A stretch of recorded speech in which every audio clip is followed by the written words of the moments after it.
so we've got Thursday's calendar for April. Go ahead and move our clip over to Thursday. That starts with a capital T. It's the one with the TH for the Thursday sound. And just like all the other days, it ends with the kindergarten word D-A-Y, day. All right, so let's go ahead and, I'll go ahead and flip this over and we'll take a look at it real quick. 16. And we've got a measuring tool on there. Hey, which other day on our calendar does this one make you think of? Is there a connection to another day on the calendar? Something that looks similar between these? Remember this one? We're measuring the temperature of the penguin at the cold. We're measuring the temperature of the polar bear at the cold. This one would be at the Arctic, which is in the north. This one would be at the Antarctic, which is in the south of our world. And they are two different kinds of thermometers, but they both look super cold, don't they? All right, so it is another temperature. Oops, I almost put that in the wrong spot. Another temperature what? We'll take a look at that in just a minute. Let's go ahead and do our days of the week song, clap on Thursday, and then we'll say the date. Sunday, Monday, Tuesday, Wednesday, Thursday, Friday, Saturday, then we start again. Sunday, Monday, Tuesday, Wednesday, Thursday, Friday, Saturday, these are the days of the week. All right, today's date is Thursday, April 16th, 2020. Your turn. Today is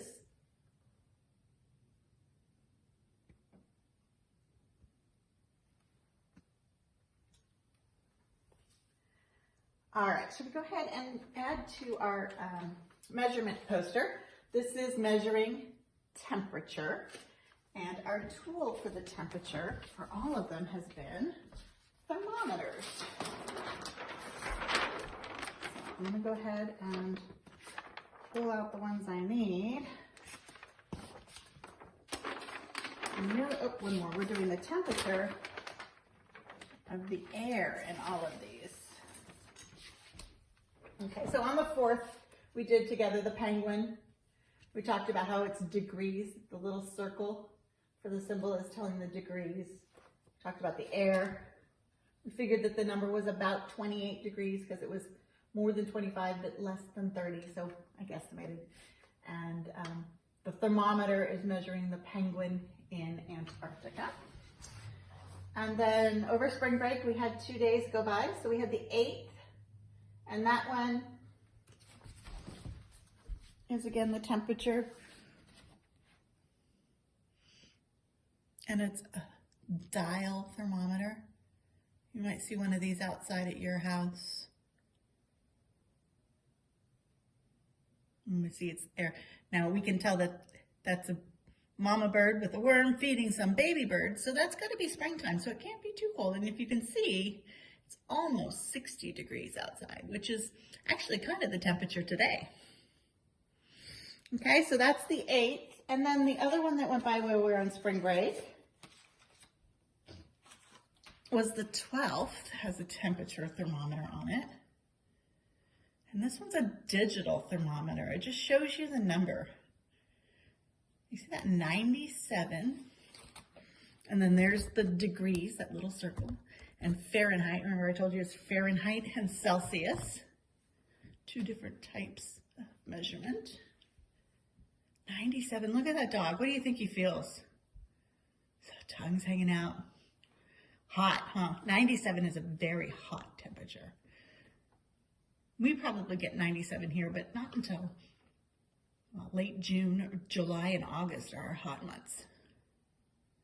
So that's a digital thermometer. Okay, and then we're adding on today, the polar bear is back to the same type of thermometer. I'm going to compare these two. The same type of thermometer, the dial thermometer, that we saw on the 8th. But do you see how the arrow here is up there, pointing to almost 60 degrees? Look where it is here. It's past the 0. It's less than 0. That looks like probably -8 degrees, which is very, very cold. It's beyond freezing.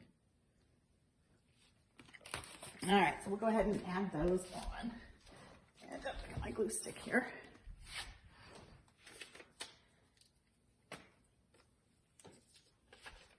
I'll put the polar bear and his very, very cold marker. So we're gonna say, again, we're measuring. The thing we're measuring is the air at the Arctic. You can tell that by the polar bear and the ice there. And it says negative, we're gonna say 8 degrees on a dial.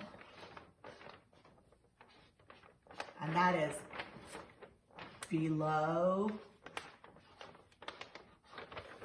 freezing.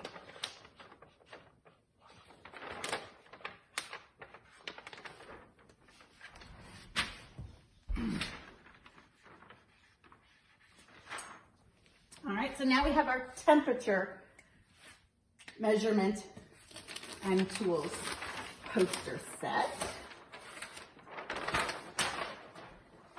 And we only have one more type of measurement to get caught up on, and we'll do that tomorrow. So let's put our calendar back together. Put the numbers in order, just like you're gonna do with your math. Let's see, where's the 8? The 8 goes between the 7 and the 9. And the 16 comes after the 15. Numbers go in a very specific order. All right, let's go ahead and pull up our hundreds chart and do some counting of numbers.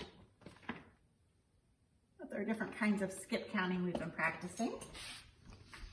All right, let's, what do you want to start with? Let's start with counting by ones, let's start at 65. Go out of order there. So we're going to do 65 to 95. So we're going to start here. 65, 66, 67, 68, 69, 70, 71, 72, 73, 74, 75, 76, 77, 78, 79, 80, 81, 82, 83, 84, 85, 86, 87, 88, 89, 90, 91, 92, 93, 94, 95. That'll help us build up our stamina and the memorization of our higher numbers that we don't get to if we always start at 1. Let's do some counting by tens. Should we go backwards? Let's start at 100 and count backwards by tens. 100, 90, 80, 70, 60, 50, 40, 30, 20, 10. Remember, counting by tens is always going to be a vertical situation. Whether we go up or we go down, it's vertical counting by tens because these are set in groups of tens. So if I wanted to count by tens starting at 4, I would start at the 4 and just go vertically down. 4, 14, 24, 34, 44, 54, 64, 74, 84, 94. All right, guys, we've got some great math, I think a math game for you to play today. So let me go set that up for us.